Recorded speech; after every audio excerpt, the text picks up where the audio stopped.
Praise the Lord. கிறிஸ்துவுக்குள் பிரியமானவர்களே, ஆண்டவர் இயேசுவின் நாமத்தில் உங்கள் ஒவ்வொருவரையும் இந்த புதியதொரு வாரத்தில் சந்திப்பதில் மகிழ்ச்சி அடைகின்றேன். இறைவன் நம் எல்லோருக்கும் புதிய புதிய ஆயுசு நாளை ஆசீர்வாதமாய் கொடுக்கின்றார். அந்த இறைவனை எப்போதும் நம்முடைய வாழ்வில் மறந்துவிட வேண்டாம். நன்றி சொல்ல ஒரு விசையும் தயங்க வேண்டாம். இந்த வாரம் நாம் தியானிக்கக்கூடிய வார்த்தையின் தலைப்பு இன்னதென்றால், யாருக்கு அஞ்சுவது? யாருக்கு நாம் அஞ்சுவது? இந்த உலகத்தில் யாருக்கு நான் அஞ்சி வாழ வேண்டும்? எதற்காக நான் அஞ்ச வேண்டும்? எவற்றுக்கெல்லாம் நான் அஞ்ச வேண்டும்? இதை பற்றித்தான் இந்த நாளில் நாம் தியானிக்கப் போகின்றோம்.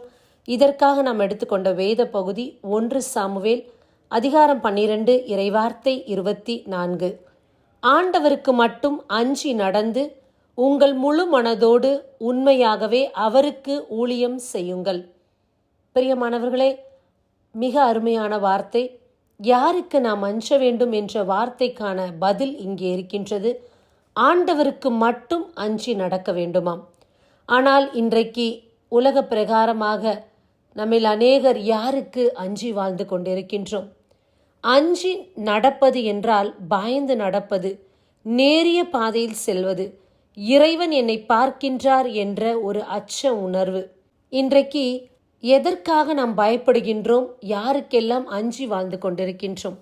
அரசாங்கம் இன்றைக்கு பல சட்டங்களை வகுத்திருக்கின்றது. ஆகையால் அந்த சட்டத்திற்கு பயந்து நாம் வாழ்ந்து கொண்டிருக்கின்றோம்.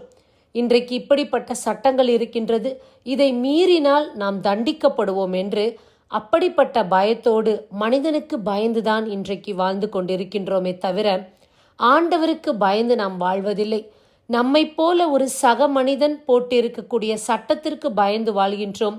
ஆனால் இந்த உலகை படைத்து நம் ஒவ்வொருவரையும் கருவில் கண்ட இறைவனுக்கு பயந்த ஒரு வாழ்க்கை வாழ மறந்து விடுகின்றோம்.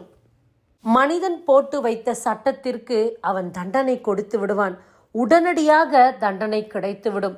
ஆனால் ஆண்டவரின் வார்த்தையின்படி ஆண்டவருக்கு அஞ்சி நாம் நடக்காதிருந்தோம் என்றால் நிச்சயமாக இறுதி நாளில் கணக்கெடுப்பு வரும்போது நம்முடைய பாவங்களுக்கு நிச்சயமாய் நாம் கணக்கு கொடுக்க போகின்றோம். அந்த நாளில் நாம் நரகத்திற்கு செல்வோமா அல்லது மோட்ச ராஜ்யத்துக்குள் செல்வோமா என்பது பெரிய கேள்விக்குறியாக இருக்கும். ஆகையால் யாருக்கு நான் பயந்து நடக்க வேண்டும்? உண்மையில் எதற்காக நான் பயப்பட வேண்டும்? இந்த பயம் என்பது எப்படிப்பட்ட உணர்வை எனக்கு கொடுக்கின்றது? பிரியமானவர்களே, முதலாவது, ஆண்டவருக்கு நான் அஞ்சி நடக்க வேண்டும். ஏன் அஞ்சி நடக்க வேண்டும்? ஆண்டவர் என்னை உற்று கவனித்து கொண்டிருக்கின்றார். மனிதன் பார்ப்பதை விட இறைவன் எல்லா இடத்திலும் செயலாற்றுகின்றார். சில நேரங்கள் மனிதனுக்கு தெரியாமல் கூட நான் தவறு செய்யலாம். ஆனால் ஆண்டவருக்கு தெரியாமல் என்னால் தவறு செய்ய முடியாது. அவர் எல்லா இடத்திலும் அவருடைய பிரசன்னம் நிறைந்திருக்கிறது. அவருடைய கண்களுக்கு மறைவானது ஒன்றுமே கிடையாது. மூன்றாவதாக, இறைவனுக்கு நான் அஞ்சி வாழக்கூடிய வாழ்க்கையே ஒழுக்க நெறியான வாழ்க்கை. இறைவனுக்கு அஞ்சி வாழ்கின்ற வாழ்க்கை என்றால் ஆண்டவருக்கு பயந்து பயந்து நான் செய்யக்கூடிய காரியம் கிடையாது. ஆண்டவருக்கு அஞ்சி அவருக்கேற்ற நேரிய பாதையில் நடப்பதே அந்த வாழ்க்கை. இறைவன் வேண்டாம் என்று சொன்னதை நான் செய்யாதிருப்பது, இறைவன் அருவருக்கத்தக்க விஷயத்தை நான் நாடாமல் இருப்பது, எனக்கென்று ஆண்டவர் வகுத்து வைத்திருக்கின்ற வாழ்வை, எனக்கென்று கொடுத்திருக்கின்ற எல்லா திட்டங்களையும் அவருக்கு ஏற்றவாறு அவருடைய சித்தத்தின்படி ஏற்று நடப்பதுதான் இறைவனுக்கு அஞ்சி நடப்பது என்பது. மனிதருக்கு அஞ்சி அநேக காரியங்கள் செய்கின்றோம். நம்முடைய முதலாளிக்கு பயந்து, நாம் வேலை செய்கின்ற அலுவலகத்தில் நம்முடைய உயர் அதிகாரிகளுக்கு பயந்து நிறைய காரியங்கள் செய்கின்றோம். உறவுகளுக்கு பயந்து அவர்களை திருப்திப்படுத்த வேண்டும் என்று நிறைய காரியங்கள் செய்கின்றோம். அதே போல நம்முடைய நண்பர்களுக்கு பயந்து, பிள்ளைகளுக்கு பயந்து, கணவனுக்கு பயந்து, மனைவிக்கு பயந்து, இப்படி உலக பிரகாரமான மனிதர்களுக்கு பயந்து நம்முடைய வாழ்க்கையை நாம் நடத்தி கொண்டிருக்கின்றோம்.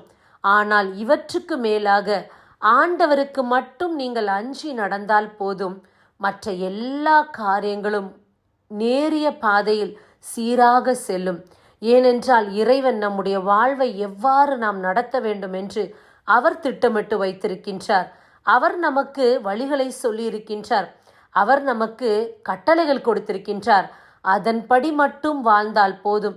மற்ற எல்லாமே நம்முடைய வாழ்வில் சிறப்பாக அமைந்துவிடும். உங்கள் முழு மனதோடு உண்மையாகவே அவருக்கு ஊழியம் செய்யுங்கள்.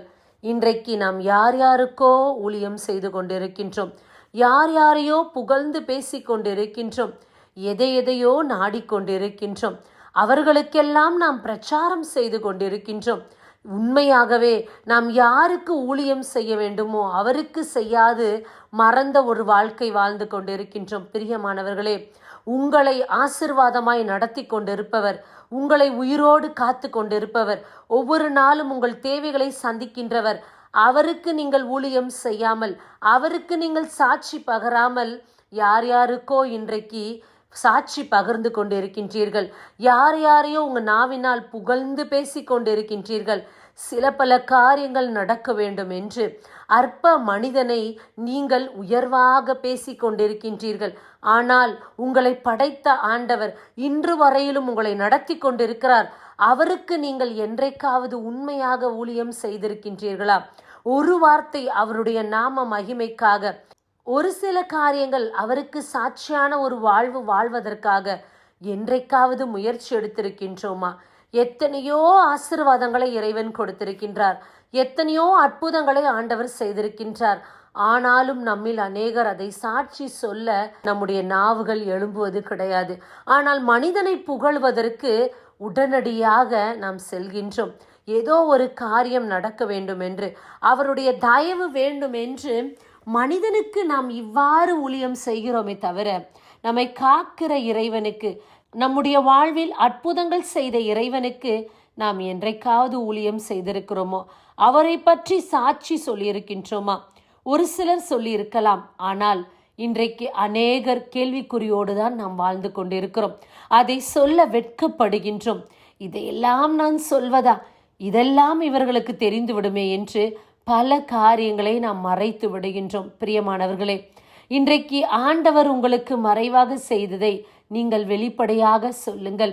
இறைவன் செய்த அற்புதங்களை பலரும் அறியத்தக்க விதத்தில் சொல்லும்போது அதுவே நீங்கள் ஆண்டவருக்கு உண்மையாக செய்யக்கூடிய ஊழியம்தான்.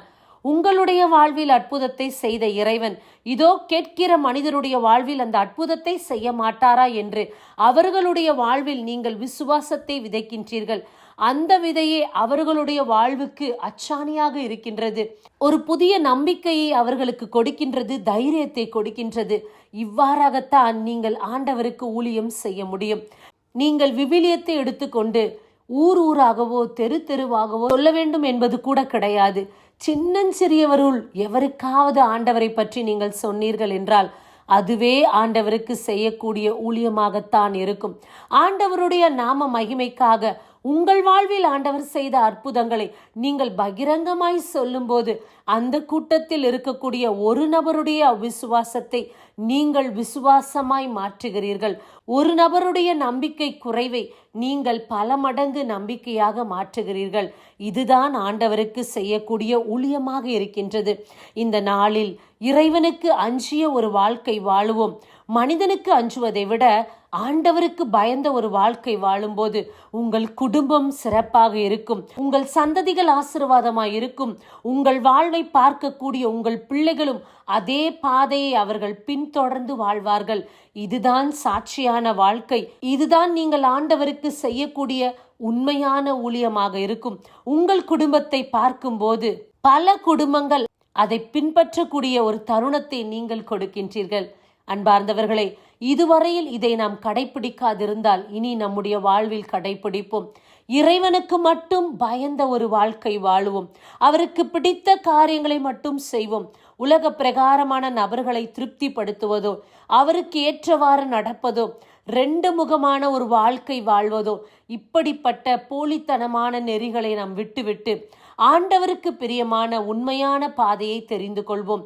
கணவன் மனைவிக்குள் உண்மையும் பிரமாணிக்கமான வாழ்க்கை வாழ்வோம். பிள்ளைகள் பெற்றோருக்கும் பெற்றோர் பிள்ளைகளுக்கும் உண்மையானவர்களாய் நாம் வாழ கடவோம். எந்த இடத்திலும் குடும்பத்திற்கு விரோதமாய் பாவம் செய்யாதபடி, பிள்ளைகள் பெற்றோருக்கு விரோதமாய் பாவம் செய்யாதபடி, கணவன் மனைவியர் அவர்களுக்கு விரோதமாக பாவங்கள் செய்யாதபடி நம்முடைய நடத்தையை நாம் காத்து கொள்வோம். இதுவே ஆண்டவருக்கு பயந்து வாழக்கூடிய ஒரு வாழ்க்கை. இதுதான் உண்மையான கிறிஸ்தவ வாழ்வு. நான் விவிலியத்தை 12 முறை படித்து முடித்து விட்டேன். எனக்கு விவிலியத்தில் இருக்கக்கூடிய எல்லா அதிகாரங்கள் தெரியும், எல்லா வசனங்களும் எனக்கு அத்துப்படி என்று நாம் மேன்மை பாராட்டி கொள்ளாதபடி, என்னுடைய நடத்தையில் என்னுடைய வாழ்வில் கிறிஸ்துவை தரித்த ஒரு வாழ்க்கை நான் வாழும்போது அதுதான் ஆண்டவருக்கு அஞ்சிய ஒரு வாழ்க்கை. இதுதான் ஆண்டவருக்கு நான் செய்யக்கூடிய ஒரு ஊழியமாக இருக்கின்றது. பிரியமானவர்களே, இதுவரை நாம் செய்யவில்லை என்றால் இன்றிலிருந்து இப்படிப்பட்ட ஒரு நெறியான வாழ்க்கைக்குள் கடந்து செல்வோம். எது ஆண்டவருக்கு பிடித்தது, எது அவருக்கு நான் செய்யக்கூடிய ஊழியம், இதைத்தான் ஆண்டவர் நம்மிடமிருந்து எதிர்பார்க்கின்றார். உங்களுடைய வாழ்வில் கிறிஸ்துவை தரித்து கொள்ளுங்கள். இறைவனுக்கு பயந்த ஒரு வாழ்க்கை என்றால் அது எல்லாவற்றிலும் நிறைவான ஒரு வாழ்வு, எல்லாவற்றிலும் ஒழுக்கமான ஒரு வாழ்க்கை. எதிலுமே நீங்கள் ஏமாற்றாத ஒரு வாழ்வாகத்தான் இருக்க முடியும். அதுவே நீங்கள் ஆண்டவருக்கு செய்யக்கூடிய ஊழியம்தான். பிரியமானவர்களே, இன்றிலிருந்து நம்முடைய வாழ்வை மாற்றிக்கொள்வோம். இறைவன் பால் திரும்புவோம். இறைவனுக்கு அஞ்சி அவருக்கு உண்மையும் உத்தமுமாய் வாழ்வோம். நம்முடைய குடும்பமும் நம்முடைய பிள்ளைகளும் நாம் வாழுகின்ற ஒவ்வொரு இடத்திலும் ஆண்டவருடைய சாட்சிகளாய் திகழ்வோம். இதுவே ஆண்டவருக்கு நாம் செய்யக்கூடிய ஊழியம். அப்படி நாம் செய்தோம் என்றால் நிச்சயமாக நம்முடைய வாழ்வில் இரட்டத்தனையான ஆசீர்வாதங்கள் நிலைத்து நிற்கும். இரட்டத்தனையான ஆசீர்வாதங்கள் நம்மை தேடி வரும். ஏனென்றால் முதலாவது ஆண்டவருடைய ராஜ்யத்தை நீங்கள் தேடுங்கள், மற்றதெல்லாம் உங்களுக்கு ஆசீர்வாதமாய் கொடுக்கப்படும் என்று வார்த்தை கூறுகின்றது. ஆகையால் முதலாவதாக ஆண்டவருக்கு பயந்து அவருக்கு உகந்த ஒரு வாழ்க்கை வாழ்வோம். மற்ற எல்லா ஆசீர்வாதங்களும் நம்முடைய வாழ்வில் இறைவன் நிச்சயமாக கொடுப்பார். ஆமேன். God bless you. கண்களை மூடி செபிப்போமா. அன்பே உருவான இறைவா, அருமையான வார்த்தையை கொடுத்ததற்காக நன்றி. இதோ ஆண்டவருக்கு அஞ்சி நடப்பதே இறைவனுக்கு உகந்த ஒரு காரியம் என்ற வார்த்தையின்படியே இனி வரக்கூடிய நாட்கள் உமக்கு பயந்து உண்மையும் உத்தமுமாய் வாழக்கூடிய பிள்ளைகளாய் எங்களை நீர் மாற்றுவீராக. எதன் நிமித்தமும் நாங்கள் பாவம் செய்யாதபடி பரிசுத்த அலங்காரத்தோடு ஆண்டவரை தேடுகிற பிள்ளைகளாய் எப்போதும் எங்களை வைத்திருங்கள். பாவமான வாழ்க்கைக்குள் விழாதபடிக்கு இறைவனுக்கு ஏற்ற ஒரு பாதையில் வாழ எங்களை நீர் நெறிப்படுத்தும், சீர்படுத்தும். இப்படி வாழும்போது நிச்சயமாக இறைவன் எங்களை மென்மேலும் ஆசிர்வதிப்பீர். எங்கள் குடும்பமும் பிள்ளைகளும் தலைத்தோங்கும். நாங்கள் செய்கின்ற எல்லா காரியங்களிலும் இரட்டத்தனையான ஆசீர்வாதம் நிலைக்கும். நிச்சயமாக அதை நீ செய்வீர் என்று நம்புகிறோம். இந்த ஜெபங்களை இயேசு கிறிஸ்துவின் நாமத்தில் உண்மையும் உத்தமுமாய் தாழ்ச்சியோடு ஏறெடுக்கிறோம் எங்கள் உயிருள்ள தகப்பனே. ஆமேன். God bless you.